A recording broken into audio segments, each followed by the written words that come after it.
বাংলাদেশের 64টি জেলাতেই একটি করে সার্কিট হাউস আছে।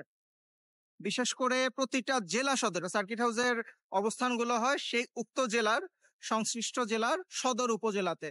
আমরা এই মুহূর্তে আছি কক্সবাজার জেলার সার্কিট হাউসের সামনে, কক্সবাজার জেলার সার্কিট হাউস। মজার বিষয় হচ্ছে বাংলাদেশের 64 জেলা হলেও সার্কিট হাউস আছে 65টা, মানে প্রতি জেলায় একটা করে তো অবশ্যই আছে, একটা জেলাতে একটি বেশি আছে। এইটা হচ্ছে সার্কিট হাউস, নিচেরটা হিল ডাউন, এটাকে বলা হয় hill down circuit house, Cox's Bazar জেলার। আসুন আমরা দেখি এর ঠিক পাশেই আরেকটি সার্কিট হাউস রয়েছে, এটার নাম হচ্ছে হিল টপ।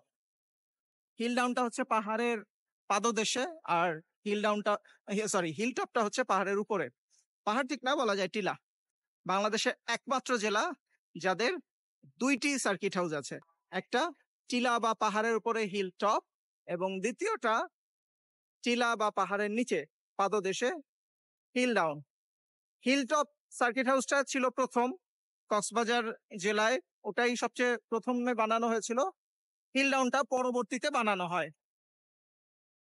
এই সার্কিট হাউসে আসলে রুম পাওয়াটা খুবই মুশকিল। প্রায় প্রতিটা দিনে কোনো না কোনো অর্ডার অফ প্রেসিডেন্সিতে উচ্চপদস্থদের জন্য বরাদ্দ থাকে, তাই এটায় সরকারি কর্মকর্তা হলেও পাওয়া কঠিন, সাধারণদের কথা না হয় বাদই দিলাম। এই হচ্ছে বাংলাদেশের একমাত্র জেলা যার প্রশাসনের আন্ডারে জেলা সদর বা সদর উপজেলাতেই আছে দুইটি সার্কিট হাউস।